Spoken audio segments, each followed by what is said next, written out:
आप शायद नहीं जानते होगे कमिटमेंट की कितनी बड़ी पावर होती है।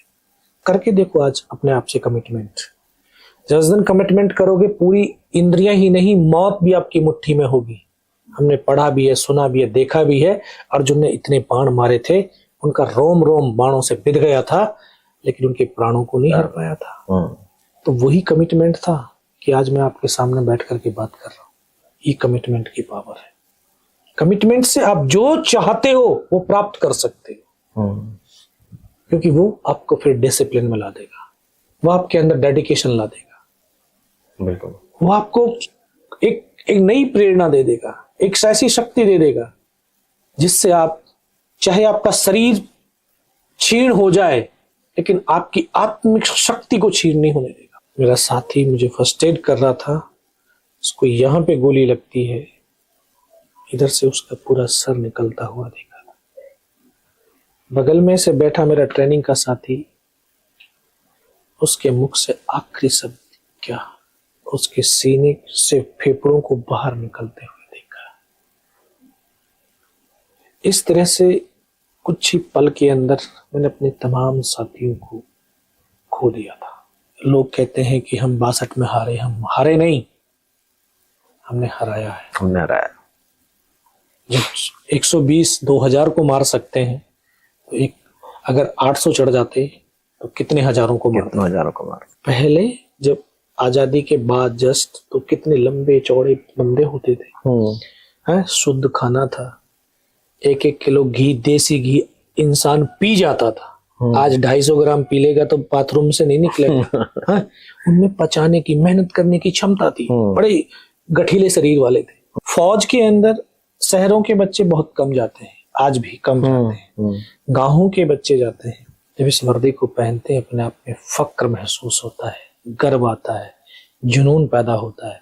मैं इस बात को बहुत गंभीरता से लेता हूँ और कई बार सोचता हूँ, स्कूलों में देखता हूँ टीचर सब कुछ नहीं बोलते, डांटते तक नहीं है बच्चों को, क्योंकि वो इतने ज्यादा ह्यूमन राइट्स और सारा कुछ आ गया कि भैया आप डांट नहीं सकते, बच्चों को मार नहीं सकते, इवन पेरेंट्स नहीं मार सकते अब।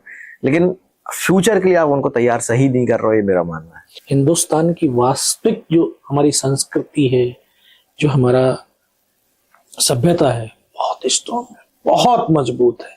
आज हमने वही तो छोड़ने लगे, तभी तो हम थोड़े से वीक होने लगे हैं। जीवन एक ऐसा सफर है जो हमको ना जाने कहां कहां तक लेकर जाता है। एक नन्हा सा बच्चा जो रात को चूल्हे पर जब माँ रोटियां बनाया करती थी, तो अपने पिताजी से बातें कर उनकी बातों को सुनकर मोटिवेट होता था, अपने भाई से सीखता था कि कैसे खेती किसानी करनी है, पर उस वक्त ये नहीं सोचा था कि क्या करने जा रहा हूं। कैसे एक बचपन में 6 साल का बच्चा कैसे इस जिद पर अड़ जाता है कि उसको बीड़ी पीनी है, कैसे जब सेना में भर्ती होता है तो लड्डुओं को कुछ और समझ लेता है, और कैसे वही बच्चा एक दिन देश के लिए परमवीर चक्र बन जाता है। आज हमारे साथ हैं कैप्टन योगेंद्र सिंह यादव सर, जो परमवीर चक्र विजेता है। आज मैं बहुत प्राउड महसूस कर रहा हूं स्टूडियो में उनके साथ बैठने में। शो को पूरा देखना, क्योंकि ये आपकी जिंदगी में एक मोटिवेशन की लहर दौड़ा देगा। Sir welcome to the show off, मतलब फ्रैंकली टेलिंग यू, मैं ना बहुत ज्यादा प्राउड फील कर रहा हूँ आज आपको यहाँ देखकर। मैंने शायद 99 में तो कारगिल का युद्ध हुआ था, जब उसका LOC कारगिल मूवी आई थी, तब जो मनोज वाजपेयी जी ने आपका किरदार निभाया था जी, मतलब तब से ना वो पूरी मूवी देख के ना एक बहुत ज्यादा एक जोश भर जाता था अंदर देख के। तो कभी सोचा नहीं था कि मैं आपसे साक्षात्कार करूंगा, यहाँ बैठकर आपसे मिलूंगा। पर इससे पहले हम शुरुआत करें, मैं आपके लिए कुछ लाया हूं। ये सर आपके लिए। अभी इसको मैं पीता नहीं हूँ। तो दोस्तों ये बीड़ी का बंडल मैं सर को इसलिए दे रहा हूँ क्योंकि इससे जुड़ा हुआ एक सवाल है। सर की किताब है, जो सर की खुद की ऑटोबायोग्राफी है। इसमें सर ने एक किस्सा बताया है। सर मैं चाहूंगा आप ही वो किस्सा बताएं तो ज्यादा अच्छा रहेगा। बिल्कुल, बचपन में कुछ न कुछ जैसी संगत होती है वैसी रंगत होती है, और ये संगत और रंगत का जो है जीवन में बड़ा असर होता है, जीवन को 36 डिग्री टर्न कर देती है। तो कुछ उस समय बचपन था, लड़कपन था, बच्चे गांव में कोई बीड़ी पी रहा था, कोई तम्बाकू खाता था, एक किसी ने दिया, बोला ले मार सुट्टा, और सुट्टा मारे। तो ये एक धीरे धीरे सुट्टे वाली आदत शुरू हुई। तो घर वालों को पता चल गया, क्योंकि इसकी जो धुआं निकलेगा वो तो कमरे में फैलेगा, इस्माइल तो फैल लेनी है। और इस्माइल से बड़े भाई ने देखा कि ये तो बीड़ी की खुशबू है, बीड़ी पीता है, तो कौन कहेगा कि पीता हूँ, बोला नहीं पीता। तो वहां से जब तलाश किया, देखा तो ये बंडल निकला। फिर उन्होंने उस आदत को छुटाने के लिए काफी पिटाई किया, इसको छोड़ दे, ये सेहत के लिए ठीक नहीं है। लेकिन बचपन से पता नहीं क्या एक जिद थी,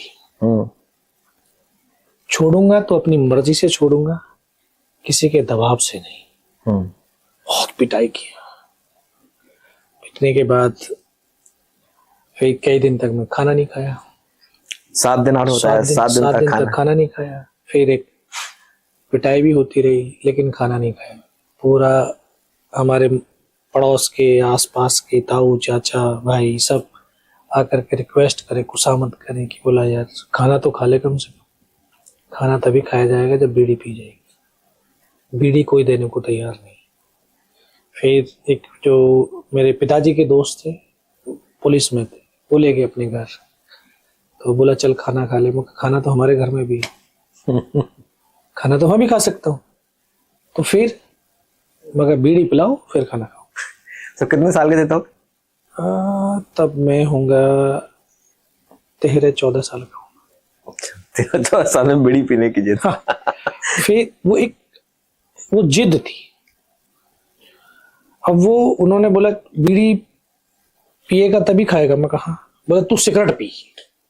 मैं नहीं सिगरेट नहीं, बीड़ी पी। उन्होंने बीड़ी दिया, बोला खाना खा ले। मैं कहा नहीं, खाना हमारे घर में नहीं। वो छोड़ दिया मैंने। उनके वहां से आ गया, खाना तो नहीं खाया, सो गया। मुझे मालूम था कि घर वाले सब नाराज हैं। अब उन घर वालों को कैसे मनाना है?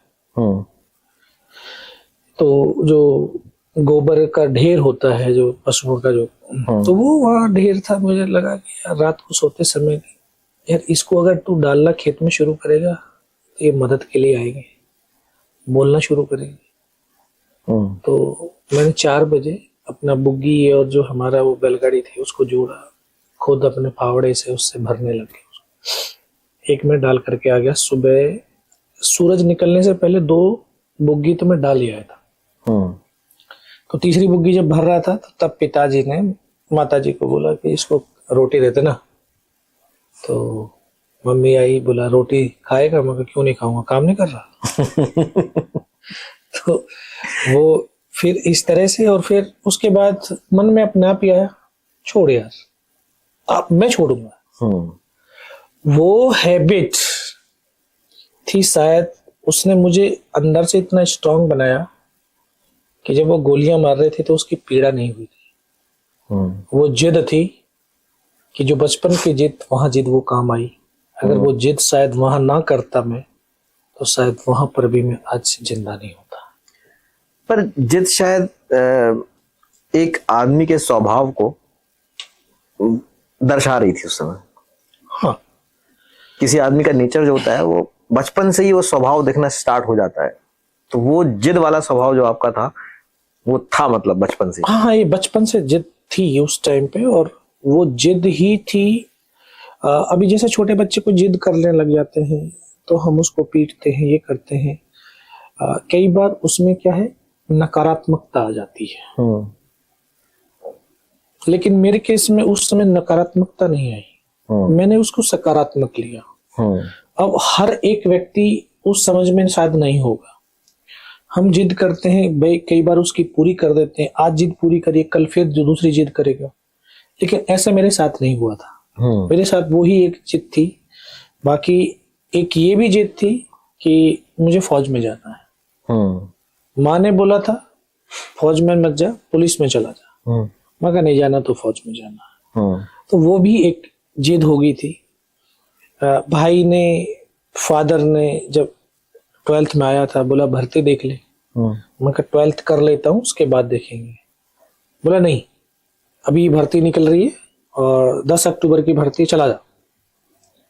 माँ को पता होता है बच्चे की, उसकी ताकत का, उसकी कमजोरी का सब कुछ मालूम होता है माँ को, क्योंकि माँ ने पिता से 9 महीने ज्यादा प्यार किया है, क्योंकि 9 महीने उसने पेट में रखा है। उसकी हर चीज, अच्छी बुरी आदतों का पता होता है। बोला इसको मत भेजो, अगर ये गया तो ये भर्ती होकर के ही आएगा। तो उन्होंने मजाक में, पिता ने भी, भाई ने भी बोला हाँ इसके लिए अलग से एक्स्ट्रा वैकेंसी निकाली है क्या। और मैं चला गया, फिर गया, फर्स्ट में जो है रनिंग पास हो गया, उसके बाद मेडिकल हुआ वो पास हो गई, रिटन टेस्ट हुआ वो पास हो गई। एक हमारे गांव में था, वो बोल रहा था तू नहीं भर्ती होगा, मतलब मैं भर्ती होकर के दिखाऊंगा। जिद थी। और भर्ती होकर के जिस दिन मेरा जो है एनरोलमेंट आया कि आपको उस दिन रिपोर्टिंग करनी है और आप भर्ती हो गए, ज्वाइनिंग लेटर आ गया, उस दिन माँ ने बोला देखा मैंने क्या बोला था कि ये भर्ती हो जाएगा। तो ये इस तरह की अगर जिद होती है तो व्यक्ति जीवन में बहुत कुछ कर जाता है। सर मेरा ना, आपने और भी पॉडकास्ट करे हैं, मैंने इस पॉडकास्ट से पहले आपके बहुत सारे इंटरव्यू सुने, मैंने बहुत सारे आपके जो जोश टॉक वगैरह और भी कई चीज़ें मैंने सुनी अभी। जनरली मैंने एक चीज़ देखी कि हर किसी में या तो लोग आपसे आपके टाइगर हिल के बारे में पूछते हैं कि वहाँ आप कैसे लड़े, क्या हुआ, जनरली वो सब चीज़ों के बारे में बात थी। पर जब मैं आपकी किताब पढ़ रहा था तब मुझे एक चीज़ फील हुआ कि वो जो टाइगर हिल की कहानी है जिसके कारण आज आप परमवीर चक्र हैं, वो तो उस बच्चे की कहानी है जो वहां तक पहुंच गया, लेकिन जो देश को और जो अभी की जनरेशन को जो मोटिवेशन मिलता है ना, वो उस बच्चे से मिलता है, वो उस बीड़ी की कहानी से मिलता है। क्या वो जिद ना पार के रहना चाहिए, इसलिए मैंने शुरुआत इस बीड़ी के बंडल से की थी। ओके, बिल्कुल। और मैं टाइगर हिल पे आऊंगा, पर मैं अभी भी पहले कुछ ऐसी बातें हैं जो मैं चाहता हूं कि लोग सुने और जाने आपके बारे में।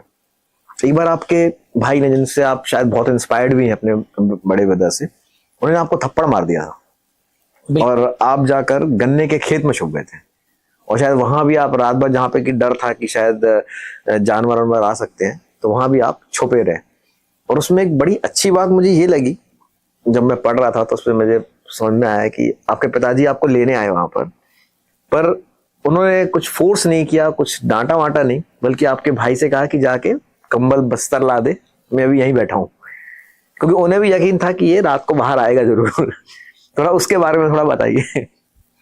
हाँ, बस क्योंकि फादर बीमार रहते थे, तो अभी खेती ही एक घर चलाने का जरिया था।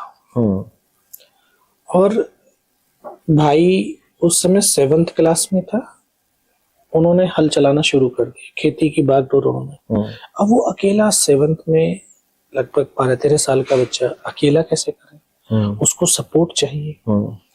मैं उससे 3 साल छोटा था, तो वो बोला 5वीं में होंगे आप। हाँ, तो एक काम कर, बोला मैं वहां पे कर रहा हूँ, मम्मी आती है और मम्मी मेरी मदद कर रही है, तू जो है कम से कम ऐसे कर कि घर का जो है, जो पशु हैं उनको थोड़ा संभाल, दूध निकालना है, उनको चारा डालना है, घर की साफ सफाई, ये सब कुछ तेरा जुम्मे। तो एक थोड़ा सा टोकूंगा इसमें, आपके पिताजी कि बीमार थे, तो वो शायद मतलब कुछ ज्यादा मेंशन नहीं है, वो कहाँ शायद सिस्टर के पास गए थे कहीं, और इलाज के लिए चले गए थे। तो वो सिस्टर के पास फरीदाबाद आ जाते थे, तो यहीं से उनका जो है ट्रीटमेंट चल रहा था। तो उस टाइम पे घर पे आए हुए थे, अब बच्चे थे तो खेलने का भी था, खेलने गया था, उस दिन पशुओं का दूध नहीं निकला, तो उन्होंने जो है मुझे पिटाई कर दी। तो एक थप्पड़ मारा उस दिन, तो मैं नाराज हो गया, अभी क्या करना, गुस्सा था, भाग गया मैं घर से। मैं जाकर के गन्ने के खेत में रहा, वो पीछे पीछे आए, अपने ही खेत में था, किसी दूसरे के खेत में नहीं था। तो वहाँ बैठा रहा मैं खेत में, गन्ने के खेत में, बहुत देर तक वो शोर मचाते रहे। पहले तो मैं वहाँ गन्ने खेत में, हमारे में एक शीशम का पेड़ था, पहले तो उसके ऊपर बैठा, फिर रात भर प्लानिंग करता रहा। जब अंधेरा हो गया, यार जंगली जानवर भी हैं, रात को तू यहाँ रहेगा तो वो तेरे को नुकसान पहुंचा सकते हैं, तो रात को क्या होगा, रात को छत इस पर चलेंगे पेड़ पे। पेड़ पे तो मकई इतना कंटिजेंसी प्लान सारे रेडी, कंटिन्यूसली पूरी प्लानिंग कि इस पे जाकर के और कैसे इसमें 2 डंडे से फंसाऊंगा फिर आराम से लेट सकते हैं इसमें। तो वो पूरा बना लिया। फिर मैं वहां से उतरा, वो शोर मचाते रहे, आजा आजा आजा। फिर मैं सुन भी रहा था, सब सुन रहा था। फिर उन्होंने, पिताजी ने कहा कि तू एक काम कर बड़े भाई से, तू जा घर, और ठंड का मौसम था। बोला तू मेरा जो है यहाँ पे कंबल अम्बल लिया, निकलेगा ये तभी जाएंगे। तो वो वहां पे बैठ गई। अब फिर मुझे लगा यार देखो पिता बीमार है, यहाँ आएगा तो वो और बीमार हो जाएंगे मेरी वजह से। नहीं, फिर मैं निकल करके बाहर आया और फिर उनके साथ में रात को वापस गया। इस कहानी के बाद जो हुआ ना, वो लोगों को सुनना बहुत जरूरी है, क्योंकि वो एक परफेक्ट पेरेंटिंग का एग्जाम्पल है। तो वो तो फिर वहां पे जब गए, जाकर के उन्होंने कुछ नहीं कहा, पीटा नहीं, मारा नहीं, कुछ पर भाई से एक थप्पड़, भाई से फिर एक थप्पड़ लगा। फिर भाई ने मुझे कहा, काम बिगाड़े आप ना जग में होत हंसाए, काम सुधारे आप ना जग में होत बढ़ाए। यानी अपना काम अगर अच्छा होगा लोग हमारी प्रशंसा करेंगे, बोलेंगे देखो फलाने के लड़के हैं, बीमार होने के बावजूद घर की कंडीशन ऐसी, लेकिन इन्होंने अपना घर को संभाल लिया है। और अगर हम खेल कूद में रहेंगे, हम अपना काम नहीं करेंगे, तो हमारी आर्थिक स्थिति और कमजोर होगी, घर बिगड़ेगा, तो लोग हंसेंगे, अरे इन पे संभाला नहीं गया, अरे माँ बाप ने क्या संस्कार दिए, अगर संस्कार देते तो ये घर को संभाल लेते। तो वो बड़ी टीस पहुंची फिर अंदर। तब भाई से मैंने थप्पड़ भी खाया, फिर उनसे वो सीख ली कि नहीं, अब मैं खेलने भी नहीं जाऊंगा, और जाऊंगा भी तो उतने ही समय के लिए जब मेरा काम होगा।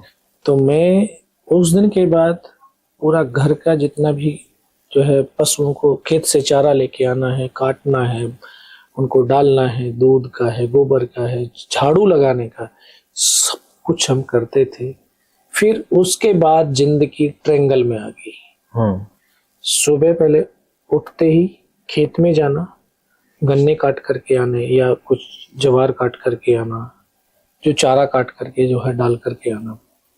फिर वापस आए, नहाए, पशुओं को नहलाया। बड़ा भाई का दूर स्कूल था, वो तो टाइम से जल्दी चला जाता था, मेरा नजदीक था। तो पशुओं को नहला करके उनका गोबर इकट्ठा किया, झाड़ू लगाया। तो मम्मी के पास इतना समय होता था कि अपना हमें खाना वाना बना करके, हमारा पैक लंच तो उस टाइम पे नहीं जाते थे, तो वो और फिर वो खेत में चली जाती थी। हम स्कूल से आते तब तक वो खेत में होती थी। स्कूल से वापस रिटर्न आए, किताब में बैग रखा, फिर वापस खेत में गई मम्मी के पास, जो उन्होंने जो चारा काटा था उसको फिर बुग्गी में भरना, उनके साथ में फिर वापस आना, आने के बाद वो काटना। तो यानी ऐसे ही होकर के 3-4 बज जाते थे। फिर वो तो शाम को फिर खेती में चले जाते। तो ये ट्रेंगल में ही जिंदगी बीतने लगी। सच में कभी जब बहुत छोटे रहे होंगे तब जो है दिल्ली देखी होगी, दिल्ली ही नहीं देखी थी। मैं अपना डिस्ट्रिक्ट जो हेड क्वार्टर है बुलंदशहर, वो तक नहीं देखा था। जो मेरे नजदीक 2 शहर थे, एक सिकंदराबाद, एक गुलाउठी, जो कस्बे थे, वहाँ इसलिए जाना पड़ता था ताकि जो डीजल इंजन था, डीजल लेने के लिए वहाँ पे जाना पड़ता था। तो बस डीजल लाए वापस आकर के, और ये होने लगा। लेकिन फिर वहाँ बहुत कुछ सीखने को हमें जीवन में जिंदगी ने सिखाया कि जैसे डीजल इंजन है, कई बार खराब हो जाती, मशीनरी खराब हो गई। हम इतने बच्चे थे तो हमें इतनी जानकारी नहीं थी कहाँ से ठीक होगा, कैसे होगा। तो पड़ोसियों को जो है हम कहते भाई हमारा जो है इसका इंजन का ये पंप खराब हो गया, ये हो गया। बोला ये तो मेरठ बनेगा, हाँ, उसमें अगर 100 रुपए लगने होते थे, 500 ले लिए, तो वो 500 लेते थे। बोला भाई हमें किराया भी चाहिए, हमें ये भी चाहिए। वो एक्चुअल में आज एहसास होता है कि लोग एक मजबूरियों का बड़ा फायदा उठाते हैं। तो आज ये समझ में आता है, गरीब पैदा होना तो किस्मत में है, लेकिन अगर गरीब मरता है ना तो उसकी कायरता है। बहुत बड़े शब्द है। हमें अपने आप को कभी गरीब नहीं रखना। हम अपने आप के लिए कभी जो है ये नहीं, हमें ईश्वर ने 2 हाथ दिए, 2 पैर दिए, ये माइंड दिया, इन हाथों से हम कमा सकते हैं, माइंड का इस्तेमाल कर सकते हैं, पैरों से चल सकते हैं। इतनी ताकत हमारे अंदर है, एक इंसान के अंदर इतनी ताकत है, धरती पर किसी जीव के पास ताकत नहीं है। तो हम उस शक्ति का जो हमें ईश्वर ने दिया है उसका सदुपयोग करके हम गरीब क्यों रहे? तो हमें आगे बढ़ना होगा। तो वो चीजें बहुत सीखी, जो हमारे पहले बैलगाड़ी होती थी, अभी वो भैंसा बुग्गी बोलते हैं हमारे यहाँ पे। तो वो कभी जो भैंसा होता था वो डाल देता एकदम से, तो उसकी बम जो होती वो टूट जाती थी। ठीक है, उसको भी फिर वहीं शहर से ही वो मिलती थी। उसके लिए भी हमने देखा। फिर जब बड़ा भाई थोड़ा सा 9th में जब आया तो उसने फिर तो ये तो मशीनरी कभी कभी खराब होनी भी है, नुकसान भी होना। बोला अब मैं जाया करूंगा। तो वो जाने लगा। तो उसने जब आकर के बातचीत करते थे शाम को बैठ करके, बोला कितना हमसे ले लेते हैं? उस समय मेरठ तक का किराया 15 रुपए लगता था। क्योंकि जब जाओगे तभी पता चलेगा, जब आप जाओगे नहीं तो आपको कैसे पता चलेगा? और वो 150 रुपए बताते थे। कितना कमाते। तो लेकिन भाई ने फिर सोचा, बोला अब नहीं, अब हम अपना आप करेंगे। और जो भी है फिर धीरे धीरे बढ़ते रहे। फिर उसने भाई ने 10th किया, 12th किया। 12th के बाद उसने भर्ती देखना शुरू किया। वो भी आर्मी में ही थे, टेक्निकल उसमें। हाँ, तो वो पहले तो जीडी की भर्ती देखी, लेकिन वो नहीं हो पा रहे थे। फिर क्लर्क की भर्ती देखी, उसमें भी नहीं हुआ। फिर जेल पुलिस की देखी, उसमें भी नहीं हुआ।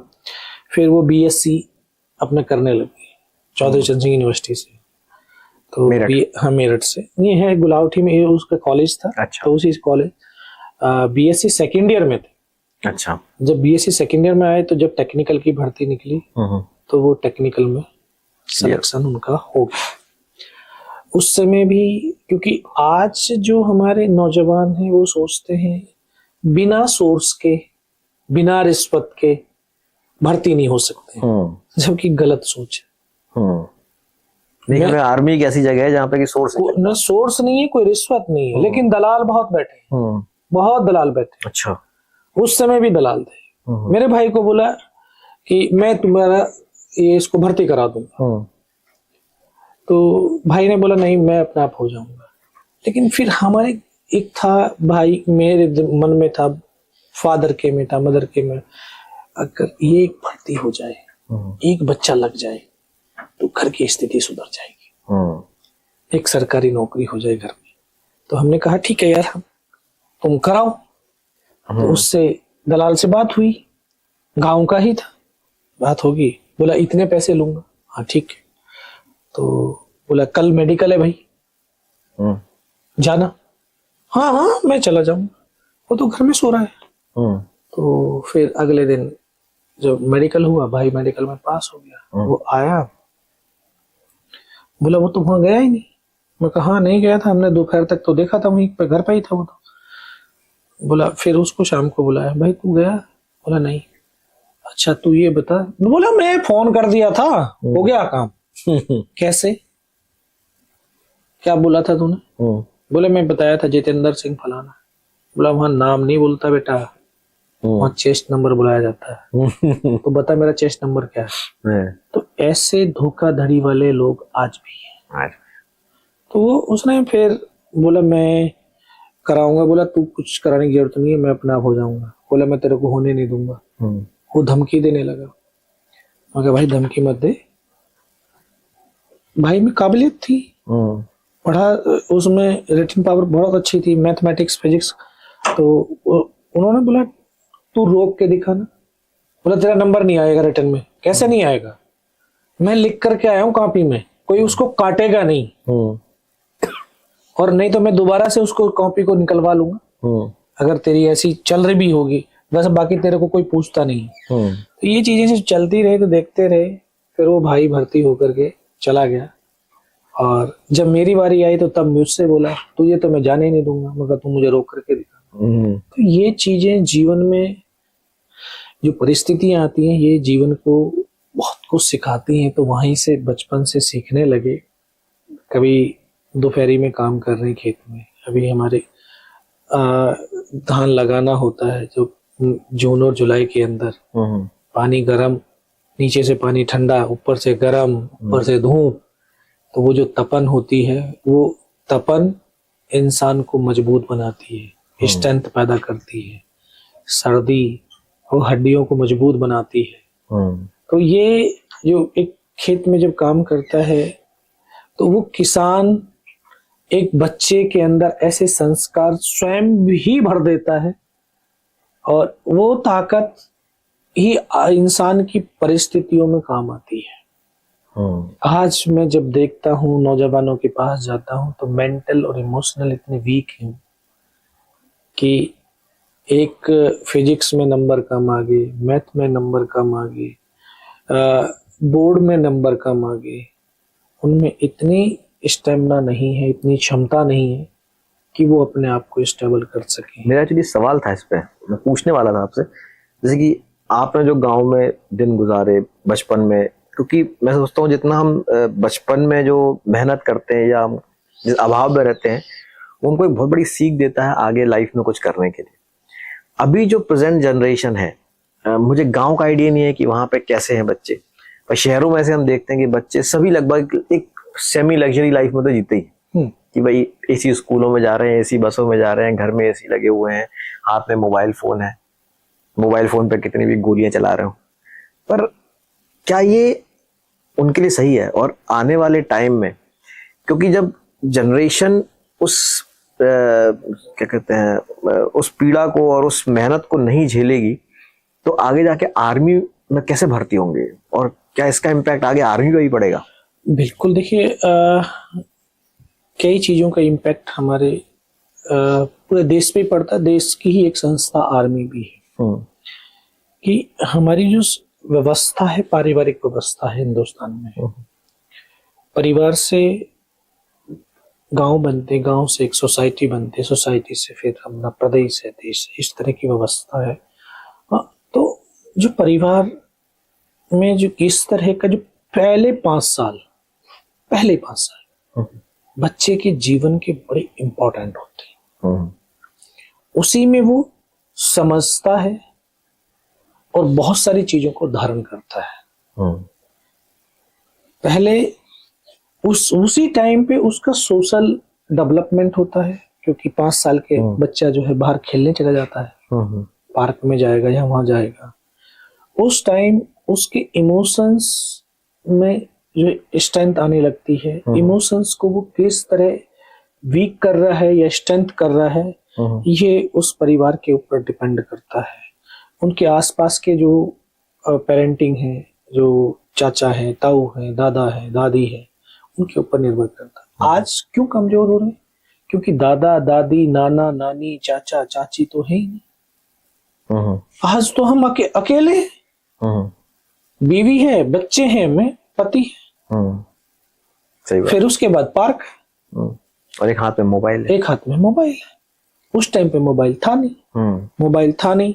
थोड़ा सा भी ऐसे नहीं है कि आज के बच्चे गलती कर रहे हैं, पहले नहीं करते थे, थप्पड़ पड़ते थे, डंडे पड़ते थे। आज तो स्कूलों में हाथ नहीं लगा सकते। आज स्कूल में ये भी था उस टाइम पे। तो अगर स्कूल में पिटाई हुई और हमने कोई झगड़ा भी कर दिया, मास्टर को पता चल गया, हम चाहे हम वहां पिट के भी आए ना तो घर भी पिटेंगे, क्योंकि मास्टर ने देख लिया, पहले जाकर के शिकायत कर देगा। तो वहां घर वाले ये नहीं पूछेंगे तेरी गलती थी कि नहीं थी, पहले वो 4 मारेंगे, उसके बाद पूछेंगे अच्छा ये बता अब क्या हुआ था।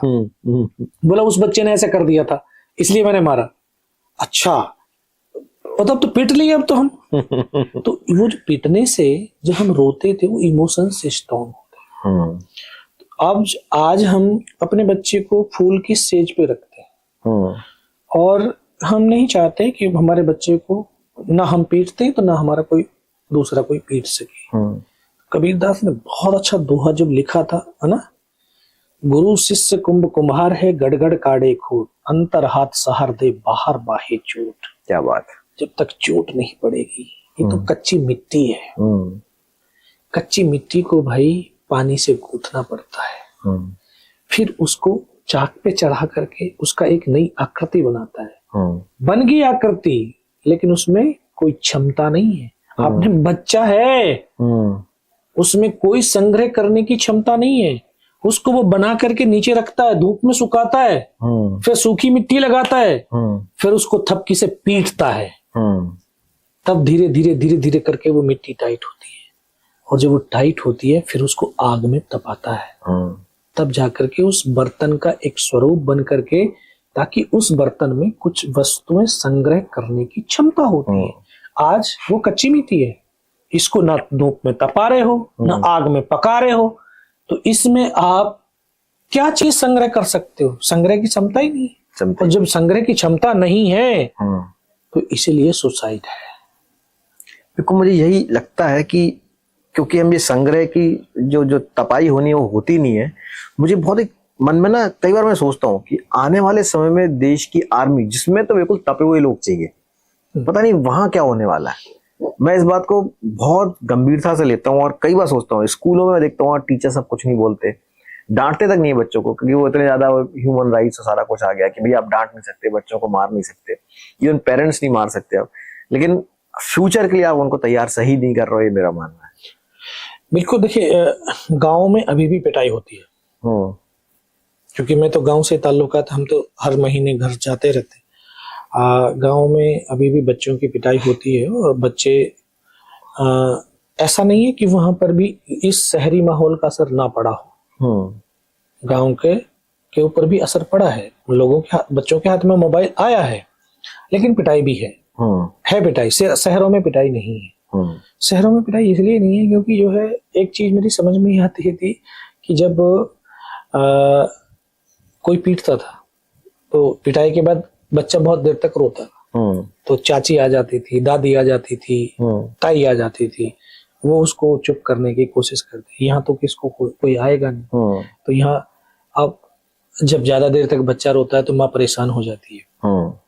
तो अब माँ सोचती है बच्चा परेशान रोए नहीं, ताकि मैं परेशान ना हो। पतिदेव है नहीं, पतिदेव तो जॉब में है, या अब तो ये भी हो गया कि पति और पत्नी दोनों जॉब में है। तो अब बच्चा क्या करे? बच्चे को तो सच में अब माँ बाप मिलते ही नहीं है। छोटे जो 5 साल की अवस्था है उसमें बच्चे कहाँ मिले? जब तक बच्चा सो रहा होता है तब तक ये अपना टिफिन बना करके ड्यूटी चले जाते हैं, और जब वो वापस आते हैं 9-10 बच्चे, जब तक बच्चा सो जाता है। तो बच्चे में जब आपके गुण नहीं जा रहे हैं तो बच्चे में संस्कार कहाँ से आएंगे? वो तो जिसके पास रहेगा, चाहे वो आया के पास है, चाहे बोर्डिंग में आपने डाला हुआ डे बोर्डिंग के अंदर, वहां किस तरह से बच्चे को सिखा रहे हैं, बता रहे हैं, समझा रहे हैं, ये 10 साल की अवस्था में पता चलता है। सही कह रहे हैं। क्या क्या उसने सीखा है, क्या नहीं है। फिर वो आप कह के देखना कुछ भी,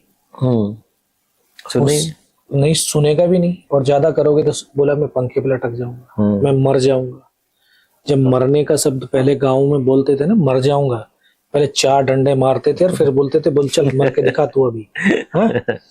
तो अब माँ बाप डर जा रहे हैं कि यार अभी एक तो 2-2 बच्चे तो हैं, अरे इसको कुछ हो गया तो, अगर नहीं करोगे तब भी तो कुछ हो रहा है ना, हो तो दोनों तरफ से हो रहा है। तो इसको पका लो, पका हुआ फूटेगा और ये तो बिल्कुल ऐसे बिखर जाएगा। मत करो ऐसा। तो ये चीज जो फौज के अंदर शहरों के बच्चे बहुत कम जाते हैं, आज भी कम जाते हैं, गांवों के बच्चे जाते हैं, और गांव के बच्चे उतनी मेहनत वाले नहीं जा रहे हैं, क्योंकि गांव में भी अभी उतनी मेहनत बच्चे नहीं कर रहे। तो वो कहीं ना कहीं असर सेना के ऊपर भी पड़ रहा है। अभी मैं परसों एक एयरफोर्स स्टेशन में था, तो वहां जवानों से जब बातचीत कर रहा था मैं, तो वहां एक सवाल उठा। एक बहुत उनकी अगर अवस्था के बारे में बात करूं तो 55 साल के थे। एयरफोर्स में तो 58 साल तक होते हैं। अच्छा। और नौकरी 32-33 साल 34 साल के आसपास थी उनकी। बोला सर, और क्या आज की फौज पहले जैसी थी या पहले जैसा काम करेगी? तो मैं और एक लेडी ऑफिसर थी, उसने भी पूछा, मतलब मैम बिल्कुल होगा, वक्त और हालात हमें बहुत कुछ सिखाते हैं। मैं जब आज से मैं 29 साल पहले मैं भी जब भर्ती होकर के गया था, जो हमारे पहले वाले सीनियर थे तो हमको वो प्लास्टिक फौज बोलते थे। अच्छा। और जब वो खुद भर्ती हुए होंगे तो उनको भी बोला गया होगा कि यार बड़े कमजोर है। मैं क्या, देखिए खान पान इन्वायरमेंट का असर हमारे शरीरों पे पड़ रहा है। पहले जब आजादी के बाद जस्ट तो कितने लंबे चौड़े बंदे होते थे, हैं, शुद्ध खाना था, 1-1 किलो घी, देसी घी इंसान पी जाता था। आज 250 ग्राम पी लेगा तो बाथरूम से नहीं निकलेगा। उनमें पचाने की, मेहनत करने की क्षमता थी, बड़े गठीले शरीर वाले थे। तो फिर धीरे धीरे जैसे इन्वायरमेंट चेंज होने लगा, हमारा सब कुछ खान पान चेंज होने लगा, तो जो शारीरिक ताकत थी वो थोड़ा सा कम हो गई। तो जब हम गए तो हमसे भी बोला गया प्लास्टिक फौज है। मगर सर यही प्लास्टिक फौज 99 में पाकिस्तान के चने चबा दिए थे। तो मैम जो आज के जो भर्ती है, मानता हूं हमारे से शरीर में कम है, बट जब अगर जरूरत पड़ी तो यही प्लास्टिक फौज, जिसको आज इनको प्लास्टिक फौज बोल रहे हैं, यही प्लास्टिक फौज, यही मोबाइल फौज हिंदुस्तान का एक नया स्वर्णिम अध्याय लिखेगी।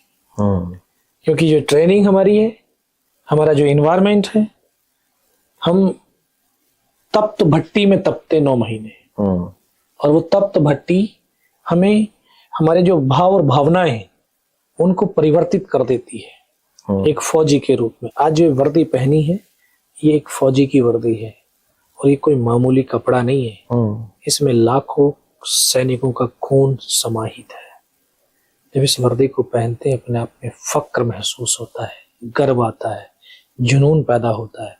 और तभी क्योंकि हमारा जो फौज का एनवायरनमेंट, बड्डे सिस्टम, सेक्शन है, प्लेटून है, कंपनी है, भाईचारा है, एक दूसरे से के एक अटैचमेंट है। ऐसा अटैचमेंट शायद हम अपने घर में नहीं होगा।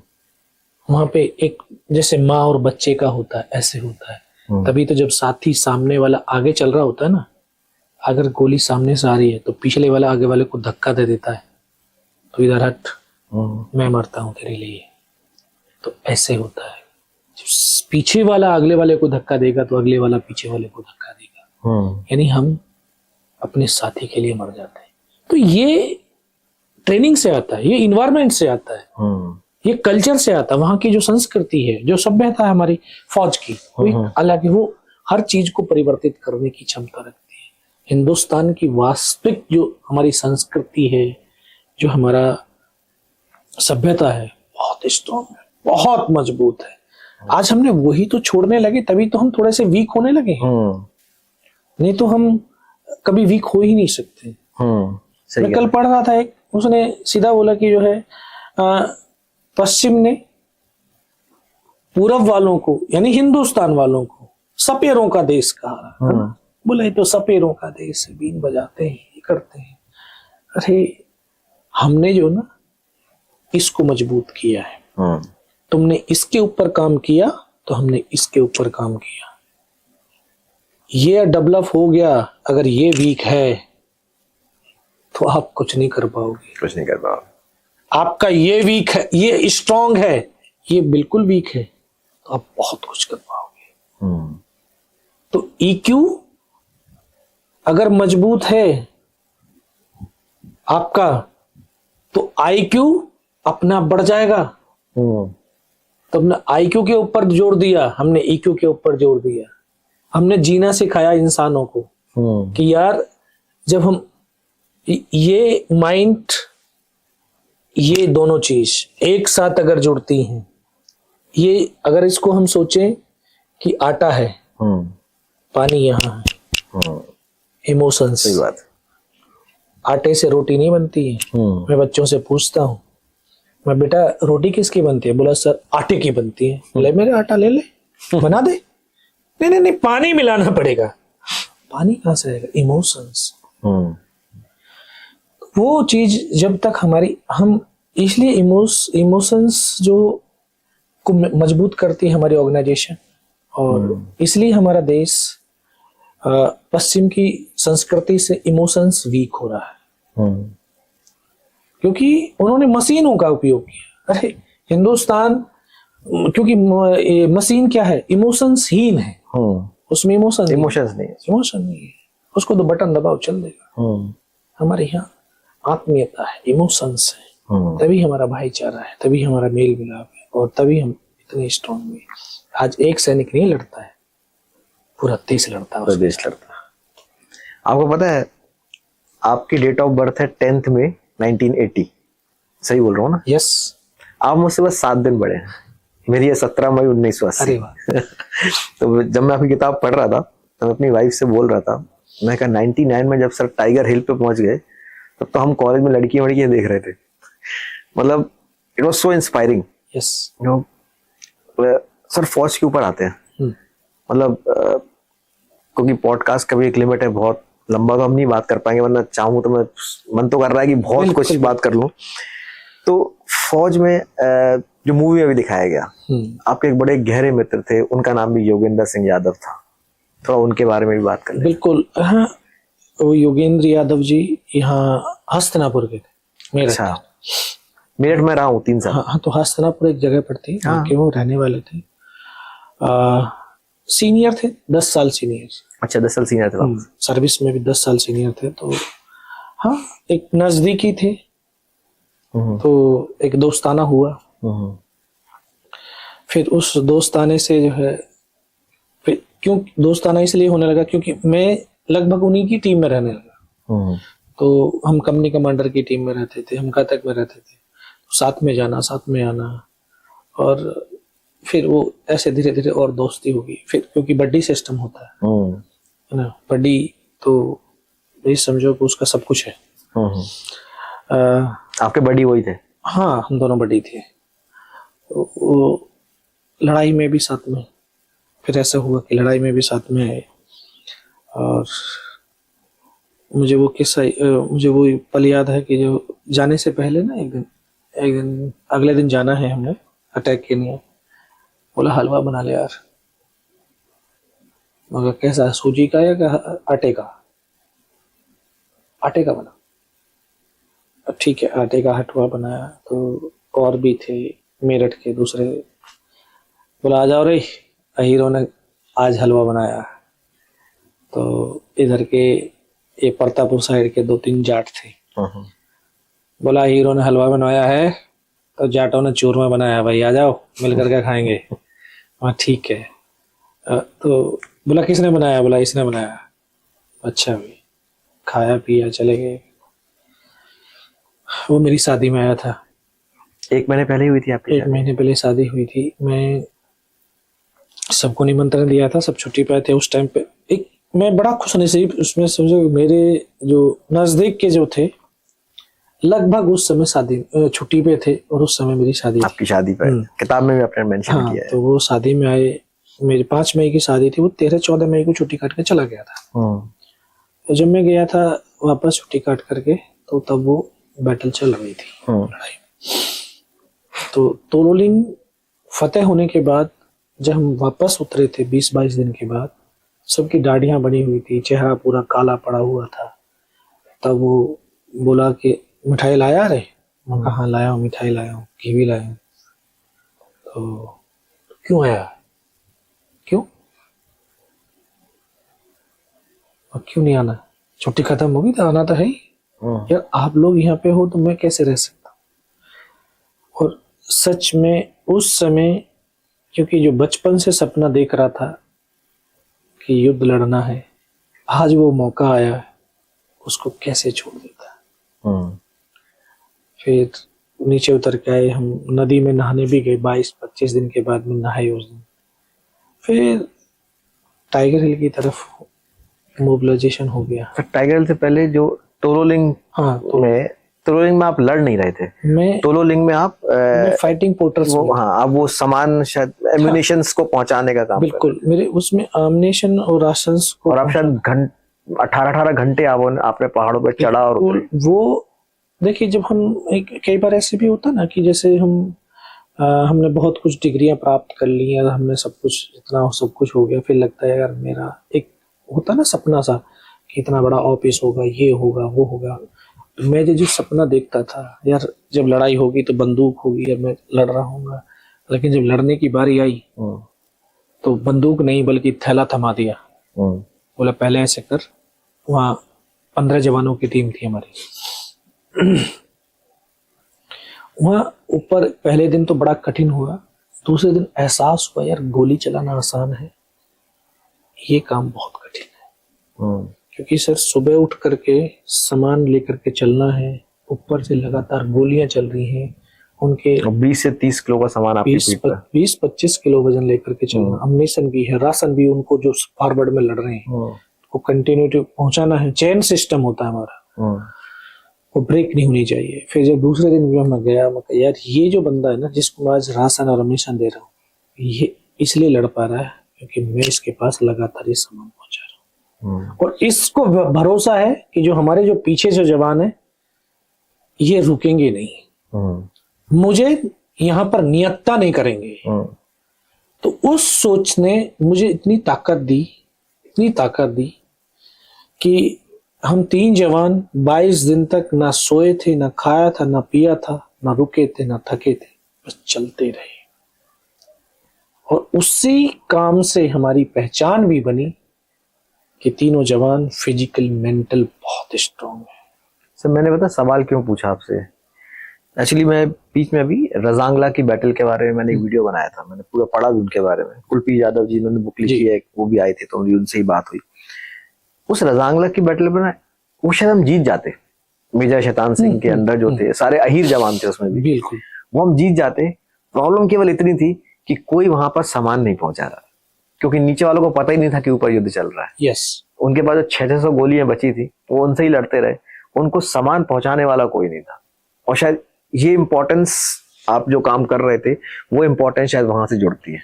बिल्कुल बिल्कुल बिल्कुल। देखिए अगर हमारा सप्लाई चेन कट हो गया तो आगे वाला कितनी देर तक लड़ेगा? वो तो पिछले वाले पे भरोसा कर रहा है ना, बिल्कुल, कि भाई अगले वाला जो पीछे है वो मेरे पास लगातार राशन, अम्नेशन, वेपन्स कंटिन्यू लाएगा, वो लड़ता रहेगा। और यही तो रजांगला में हुआ, क्योंकि वहां बटालियन कमांडर ने बोल दिया, ब्रिगेड कमांडर ने बोल दिया भाई शैतान सिंह भाटी से कि अपनी कंपनी को विड्रॉ कर ले। बोला सर विड्रॉल तो मेरी कंपनी नहीं होगी, खास करके मैं नहीं होऊंगा। जवानों से पूछा तो जवानों ने भी मना कर दिया, जब मेरा कंपनी कमांडर नहीं जा रहा तो मैं नहीं जा सकता हूँ। कंपनी कमांडर एक पिता होता है कंपनी का, जैसे सीओ एक बटालियन का बाप होता है, तो वो तो उसका भाई भी है, पिता भी है। तो जब वो नहीं जा रहा तो वो कैसे जा सकते थे?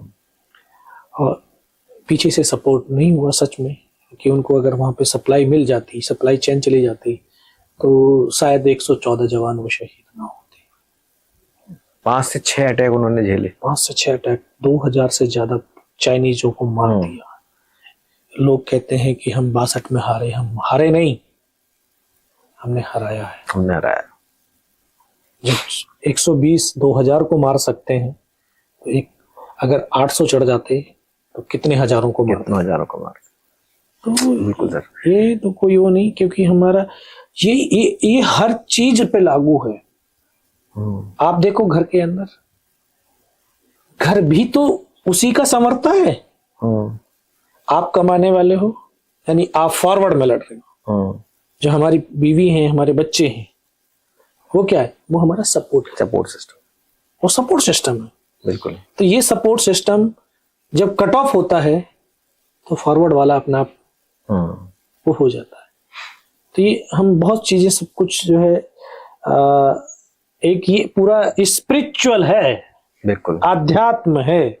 इसलिए आध्यात्म कहता है शरीर की शक्ति से हम कुछ दूर चल सकते हैं, लेकिन आत्मिक शक्ति से हम बहुत दूर चल सकते हैं। गजब सर, बिल्कुल सही।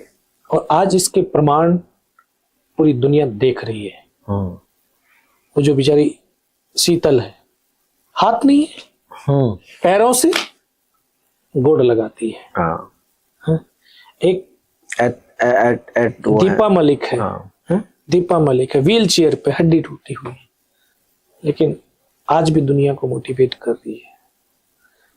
एक मैं वहां पे महापात्रा थी, एक लेडी, आईएएस का सिलेक्शन, शादी होने वाली, एक्सीडेंट हो गया, रीढ़ की हड्डी टूटी, व्हील चेयर पे, उसने शरीर कंडम हुआ, माइंड नहीं हुआ। आज वो न जाने सैकड़ों आईएएस बना चुकी है। तो मन की शक्ति ये तो हिंदुस्तान ने दिया कि स्पिरिचुअल जो आपकी आत्मिक शक्ति है, इससे आप दुनिया के हर काम को कर सकते हो, और यही सिखाया है।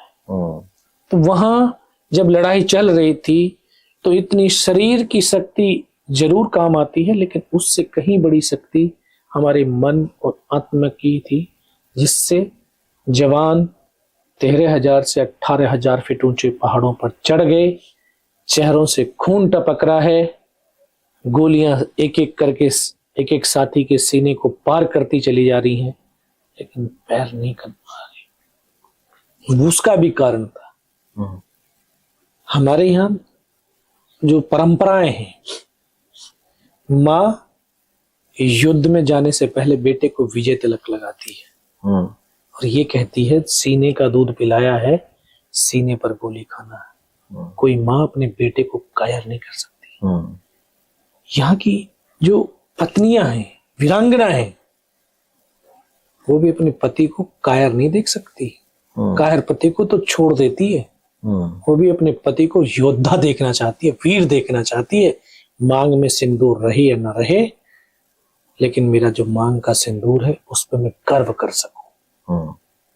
बहन कोई अपने भाई को कायर देख सकती है? पीठ दिखा करके भागे, कभी नहीं। बोला राखी बांधी है ना ये हाथ पे कलाई, तो बोला मेरा जो कलाई वाला जो हाथ ऐसा होना चाहिए कि देश उसके ऊपर गर्व करे।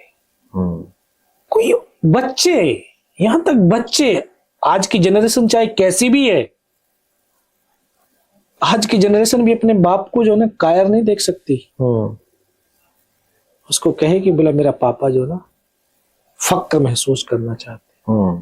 तो ये हमारी संस्कृति रही, तभी तो ये कोई आज की, क्योंकि हिंदुस्तान के लिए ये आज की लड़ाई नहीं है, 5,000 साल पूर्व की। महाभारत में कितने लाखों लोगों ने युद्ध लड़ा और वीरता, उससे रामायण हुई, फिर उसके बाद युद्ध चलते रहे। तो ये तो युद्धों की धरती रही है। लोग आते रहे, लोग आते रहे, युद्ध होता रहा, और इस धरती ने ऐसी बेटे और बेटियां पैदा की कि जिन्होंने जो है अपने अदम्य साहस, वीरता, शौर्य से इस देश के गौरव को बढ़ाया, इसके मान को बढ़ाया। उन्हीं का खून तो हमारी रगों में बह रहा है। बिल्कुल। तो आज कैसे हम कह सकते हैं कि हिंदुस्तान में वो ताकत नहीं है? हिंदुस्तान में वो ताकत है। सर, तो इसके बाद आपको टाइगर हिल बोला गया, जो आप जब से मुझे समझा रहे थे ना, स्पिरिचुअल जो ताकत है, वो स्पिरिचुअल ताकत ही थी जो आपको टाइगर हिल तक ले गई। बिल्कुल, वो थोड़ा उस टाइगर हिल वाली बिल्कुल वो स्पिरिचुअल ताकत थी। मैं उस टीम का सबसे जूनियर सिपाही था। 21 जवानों की टीम थी। 19 साल के थे आप? 19 साल का था, और 21 जवानों की टीम। सबसे, अगर जो शारीरिक रूप से अगर मैं कहूं तो मैं उनसे सबसे कमजोर था। मुश्किल से 50 किलो वजन होगा मेरा, लेकिन हाँ, मन और आत्मिक ताकत बहुत थी। मैं शुरुआत में देखता था, यार इतने बड़े बॉडी बिल्डर लोग हैं, आगे आगे चल रहे हैं, यार मैं कैसे चढ़ पाऊंगा। लेकिन मैंने देखा वो हिम्मत हारे, लेकिन मैं हिम्मत नहीं हारा, मैं उनका सामान लेकर के भी चढ़ा। और वहां जब हम पहुंचे ऊपर तो साथ ही चढ़ पाए। तो व्यूअर्स को बता दूं, टाइगर हिल 17,500 फीट। बिल्कुल, 17,500 फीट ऊंची पहाड़ी, जो बर्फ बर्फ से ढकी रहती थी, ऑक्सीजन नहीं थी। 100 मीटर चलने के बाद फेफड़े फूल जाते थे, सांस फूल जाता था, रुकना पड़ता था, फिर चलना पड़ता था। और रात में ही चलना होता और था। आप 4 दिन चले? 4 दिन, 2 रात 1 दिन, और तीसरी रात को तो हम केवल 7 जवान ही पर पहुंचे। अचानक से फायर खुला, रास्ता कट ऑफ हुआ और 7 जवान 5 घंटे तक लड़े। और उस पल को शायद शब्दों में बयां करना बड़ा कठिन होगा। जयशंकर प्रसाद ने जब वो जो लाइनें लिखी, आज सब वो साक्षात्कार हो रही हैं, बिल्कुल सत्यार्थ हो रही हैं कि वो पथ क्या, पथिक कुशलता क्या, जिस पथ बिखरे शूल ना हो, नाविक की धैर्य परीक्षा क्या, जहां धाराएं प्रतिकूल ना हो। सब कुछ विपरीत था, लेकिन हिम्मत नहीं हारी। और ये सब क्यों? क्योंकि वहां टीम वर्क होता है। मेरा जो टीम लीडर था हवलदार मदन, उसने 24 साल की फौज का अनुभव था, उम्र का तजुर्बा था। उससे जोश जुनून हमें भरता रहा, हम लड़ते रहे। वो ऊपर थे आपके साथ कि वो नीचे रह गए थे? 7 में से एक वो 7 में से एक। वो 7 लोग कौन थे? आप थे, योगेंद्र सर थे, हाँ, मदन जी थे। मदन जी थे, मेरा एक ट्रेनिंग का साथी था, रूममेट ग्रेनेडियर अनंत राम था, नरेश था। तो ये ऐसे और दूसरी कंपनी के भी बंदे थे। तो ये हम 7 ऐसे मिलकर गए थे। वहां इतना द्वंद्व युद्ध जो हम पढ़ते हैं किताबों में, द्वंद्व युद्ध की आमने सामने से भर, चारों तरफ से गोलियों की बौछारें ही बौछारें थी। आप साथ थे, वो शायद 30-35 लोग थे। 30-35 थे। पहले वो 10-12 आए, 10-12 में से हमने मार दिए।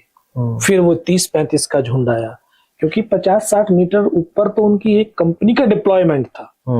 एक कंपनी 150-150, लेकिन वो एक एक प्लेटून, जैसे 30-35 की एक प्लेटून होती है, एक एक के बाद वो आते रहे। जब 30-35 आए तब 5 घंटे तक लड़े। हमने आज तक दोस्तों अपने सिर्फ फिल्मों में देखा होगा कि गर्दनें कटती हैं, धड़ चलते हैं। मैंने उन पलों को देखा नहीं, जिया भी है कि किस तरह से शरीर पर गर्दन नहीं थी और धड़ 2 कदम तक चला, जमीन पर गिरा। जब गर्दन कट करके जमीन पर गिरी, चारों तरफ खून की बौछारें थी। इन आंखों से देख रहा था, हाथों से बंदूक नहीं छूटी थी। मेरा साथी मुझे फर्स्ट एड कर रहा था, उसको यहां पे गोली लगती है, इधर से उसका पूरा सर निकलता हुआ देखा था। बगल में से बैठा मेरा ट्रेनिंग का साथी, उसके मुख से आखिरी शब्द क्या, उसके सीने से फेफड़ों को बाहर निकलते हुए देखा। इस तरह से कुछ ही पल के अंदर मैंने अपने तमाम साथियों को खो दिया था। मैं भी उनकी तरफ से मर गया था। बहुत रिचेक उन्होंने जो है दोबारा से गोलियां मारकर रिचेक करने की कोशिश करी, कोई जिंदा तो नहीं बच गया है। तो आपको पहले से ही एक हाथ में और एक पांव में गोली लग चुकी थी। उसके बाद उन्होंने फिर आपके हाथ और पांव में ये कट गया था, ये यहाँ ये कट गया था, पैर में नीचे से यहाँ से फट गया था। फिर वो जब गोलियां मारने लगे तो देख रहा था कि ऐसे बॉडियां उछलती थी। फर्स्ट में उसने यहाँ पे मारा, पैर में मारा, मैं देख रहा हूँ धुआं निकल रहा है, लेकिन उस समय उस गोली की पीड़ा को चुपचाप पड़ा सहता रहा। क्यों? क्योंकि जब आपके जीवन में पर्पज होगा तो पैशन होगा, पैशन होगा तो आपका परफॉर्मेंस होगा। क्योंकि जो पैशन, वो पागलपन, वो दीवानगी हमारी शरीर की सारी शक्तियों को एक साथ एकत्रित कर देती है। मन इस शरीर से अलग हो जाता है। पीड़ा मन से होती है, शरीर से नहीं होती है। मन तो लक्ष्य पर था, साथियों के पास था, इसलिए उस पीड़ा को सह पाया मैं। यकीन हो गया। फिर उन्होंने बूट की ठोकरें मारी, पत्थर मारे, गालियां दी, सब कुछ पड़ा, सहता भी रहा, देखता भी रहा। और फिर उन्होंने हथियार उठाने की चेष्टा करी, नीचे वाले पोस्ट पर हमला करने की कोशिश करी। पर आपने एक चीज जरूर लिखी है इसमें कि आप मन में इतना दृढ़ निश्चय थे कि जब तक कि सीने या सिर में गोली ना लगे, जब तक कि मैं मरा नहीं। बिल्कुल, क्योंकि जब वो हथियार उठाने लगे तो गोलियां मारने लगे, जब वो नजदीक आए तब मन मस्तिष्क में एक विश्वास पैदा किया, अपने आप से कमिटमेंट किया कि अगर इसने सर और सीने में गोली नहीं मारी तो मैं जिंदा रहूंगा। मैं दोस्तों आप लोगों को बताना चाहता हूँ, आपने महाभारत देखी होगी, उसमें एक पात्र था पितामह भीष्म, उसने जीवन में प्रतिज्ञाएं करी थी, अपने आप से कमिटमेंट किया था। आप शायद नहीं जानते होगे कमिटमेंट की कितनी बड़ी पावर होती है। करके देखो आज अपने आप से कमिटमेंट। जिस दिन कमिटमेंट करोगे पूरी इंद्रियां ही नहीं, मौत भी आपकी मुट्ठी में होगी। हमने पढ़ा भी है, सुना भी है, देखा भी है, अर्जुन ने इतने बाण मारे थे, उनका रोम रोम बाणों से बिध गया था, लेकिन उनके प्राणों को नहीं हर पाया था। तो वही कमिटमेंट था कि आज मैं आपके सामने बैठ करके बात कर रहा हूं। ये कमिटमेंट की पावर है। कमिटमेंट से आप जो चाहते हो वो प्राप्त कर सकते हो, क्योंकि वो आपको फिर डिसिप्लिन में ला देगा, वो आपके अंदर डेडिकेशन ला देगा, बिल्कुल वो आपको एक नई प्रेरणा दे देगा, एक ऐसी शक्ति दे देगा जिससे आप, चाहे आपका शरीर क्षीण हो जाए लेकिन आपकी आत्मिक शक्ति को क्षीण नहीं होने देगा। और आत्म शक्ति और आत्म बल से भरा हुआ व्यक्ति आत्मविश्वास से भर जाता है, और आत्मविश्वास से भरा हुआ व्यक्ति ऐसे भी भाला फेंक दिया तो मुड़ करके देखता नहीं है, पहले से कह देता गोल्ड मेरा है। ये होती है आत्मशक्ति और आत्मविश्वास की ताकत। तो वही था, नीचे जाना है। 19 साल का लड़का, चारों तरफ बॉडियां पड़ी हैं, वो भी छत विछत अवस्था में। कल्पना करके देखिए कि वो बच्चे की दिल पे क्या गुजर रही होगी, लेकिन हिम्मत नहीं हारी थी उस समय भी। एक बार भी ये नहीं सोचा था कि यार मैं मरूंगा, नहीं, मुझे पहले वहां तक पहुंचना है, साथियों को सूचना देनी है। हाथ की हड्डी निकल गई थी, पैर की पूरी मसल्स निकल गई थी, हिम्मत नहीं तोड़ी थी, हताश और निराश नहीं हुआ था, विश्वास से भरा हुआ था। 5-6 मीटर उनके पीछे खिसटता रेंगता गया भी था, उनको वहां से खदेड़ा भी था, भगाया भी था, ऊपर की तमाम इंफॉर्मेशन भी कलेक्ट की, फिर वापस भी आया। हाथ टूट करके लटक गया था, सिर्फ चमड़ी बची हुई थी, तोड़ने की चेष्टा भी करी, टूटा भी नहीं, उठा करके कमर पे फेंका, बेल्ट में फंसा करके नीचे आया। और ये आपको एक चीज और बताना चाहता हूं कि जब हम आस्था, विश्वास से, निष्ठा से, समर्पण से किसी कार्य को करते हैं या ईश्वर को याद करते हैं, वो शक्तियां साक्षात आपके सामने होती हैं। और ये मैं इसलिए बता पा रहा हूं क्योंकि मैंने उन चीजों को जिया है, मैंने वो उनके साक्षात्कार किए। तो आप जब बता रहे हैं ना, मैं सोच सोच के ही गूज़बम्स आ रहे हैं मुझे। मैं बेबस लाचार था, चल नहीं सकता हूं। ये भी था कि मुझे ये भी पता नहीं है कि यहां से हिंदुस्तान किधर है, पाकिस्तान किधर है, जाना कहां है। तभी आवाज सुनाई दी, इसने बोला बेटा इस नाले से नीचे लग। क्योंकि हम जब रोते हैं ना तो लोग बोलते हैं यार कायर है। रोना कोई कायरता नहीं है, रोना भी एक थेरेपी है।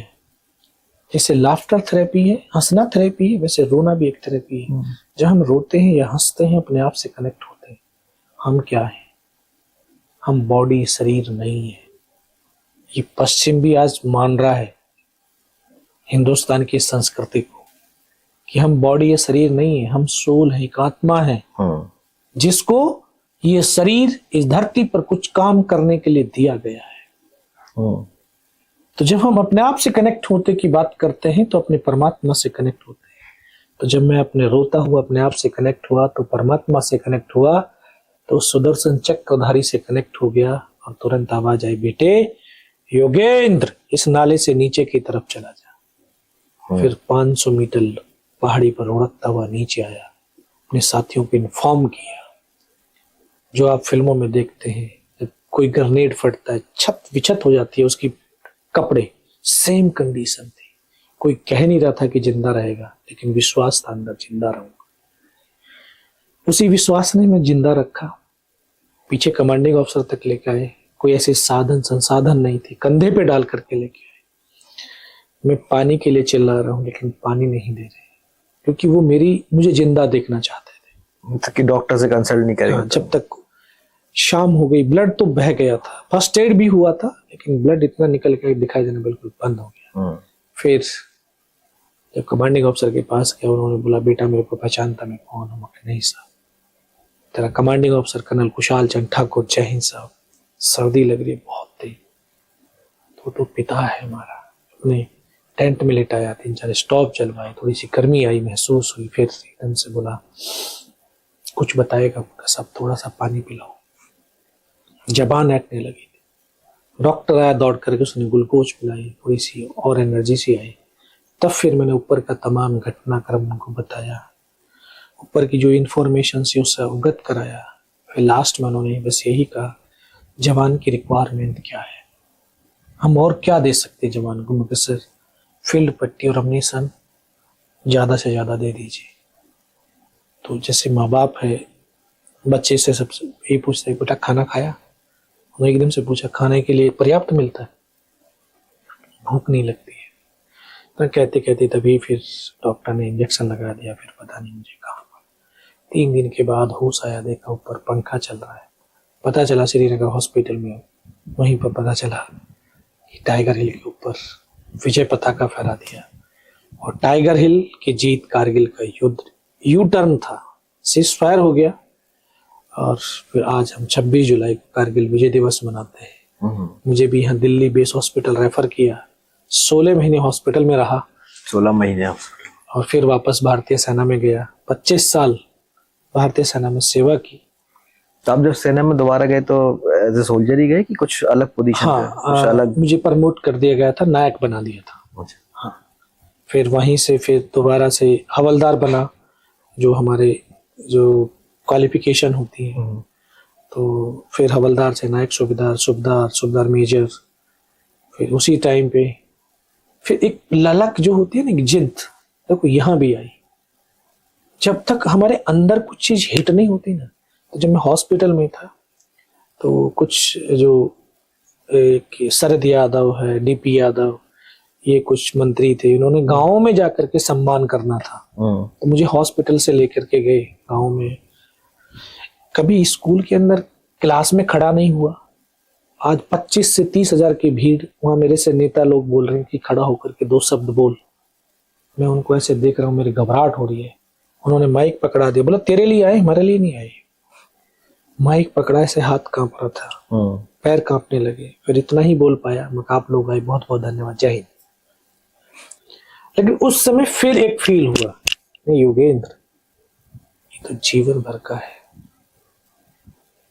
कैसे करूं? फिर सर मैं 10वीं पास था, इंटर किया, बीए किया, बीएड किया, आर्मी के 2 कोर्स किए, फिर 8 साल एज इंस्ट्रक्टर रहा। और इससे फिर धीरे धीरे धीरे जीवन में परिवर्तन हो। फिर आप आईआईटी में गए स्पीकर, आप आईएम में स्पीकर गए, आप आईआईटी दिल्ली में स्पीकर गए। Amazing journey sir, amazing. मतलब आपकी पूरी लाइफ ना एक बहुत बड़ा मोटिवेशन है, बहुत बड़ा मोटिवेशन है। और मैं कह रहा हूँ जो लोग इस पॉडकास्ट को एंड तक सुन रहे हैं ना, यार आप बहुत कुछ सीख के जा रहे हो। आज लाइफ में ना छोटी छोटी लर्निंग जो है, हमने शुरुआत इस बीड़ी के बंडल से इसलिए की थी ना, कि छोटी सी बीड़ी ना हमको इतनी बड़ी चीज सिखा जाती है ना, वो सीखना बहुत जरूरी है। बस मकसद यही था।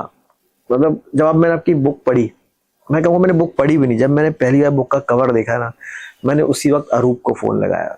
मैंने कहा अरूप एक रिक्वेस्ट है, एक तो मुझे बुक चाहिए, वैसे मैं ऑर्डर कर लूँ, लेकिन मुझे योगेंद्र सर को अपने पॉडकास्ट में चाहिए। अरूप ने कहा मैं अभी कोशिश करता हूँ कि सर कैसे करके आ जाए। और शायद हमने 2-3 बार 4 बार कोशिश किया, बट टाइम नहीं मैच कर पा रहा था, बीच में कारगिल दिवस आ गया था। तो मतलब I am really thankful to Srishti publishers and Aroop की आपने ऑर्गेनाइज करवाया। और इतना मोटिवेटिंग, मतलब मैं तो खुद सर के बराबर ही हूँ एज में, 7 साल 7 दिन छोटा हूँ, पर आप में इतना मोटिवेट किया ना, मतलब लाइफ में लगता है कि यार अभी तो ना, कुछ लोग कहते हैं कि यार 40 के ऊपर तो आधी जिंदगी हो गई। मतलब इस पूरे शो के बाद लग रहा है ना, अभी तो जिंदगी चालू हुई है, अभी तो बहुत कुछ करना है।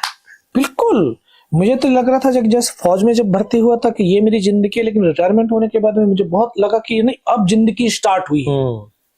अभी पिछले साल जब कोटा में वो सुसाइड चल रहा था, तो एलन में उस दिन जिस दिन में गया था, मुझे अंदर से एक बेचैनी हुई ये भारत का युवा नहीं मर रहा, भारत मर रहा है। मुझे कुछ करना है। मैं जाकर के एलन से, कि वहां के जो डायरेक्टर थे, उनसे जाकर के मिला। मैं कहा मुझे कुछ यहाँ सेशन लेने का मौका दिया जाए। मैंने सेशन शुरू किया। सर जिस दिन मैं गया था उस दिन 25वीं लड़की ने 10वीं मंजिल से सुसाइड किया था। 1.5 महीना 1,60,000 स्टूडेंटों से संवाद किया, सुसाइड 0 हो गया। अब मैं उनके 3.5 लाख स्टूडेंटों से संवाद करता हूँ। ये तो एक वो हो गया।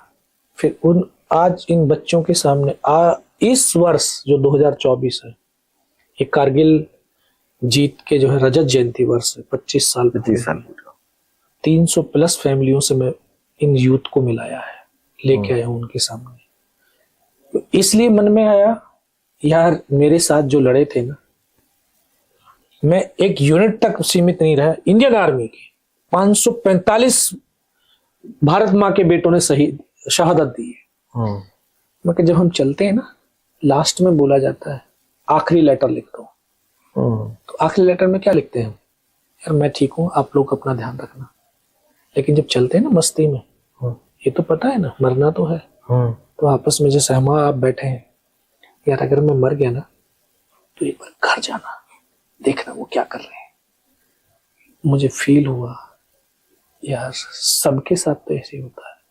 मैं जब 300+ फैमिलियों से अभी मिला हूं ना, 301 अलग अलग कहानी है। किसी के 2 महीने का गर्भ था, किसी का 1 साल का बच्चा था, किसी के 5 साल के बच्चे थे।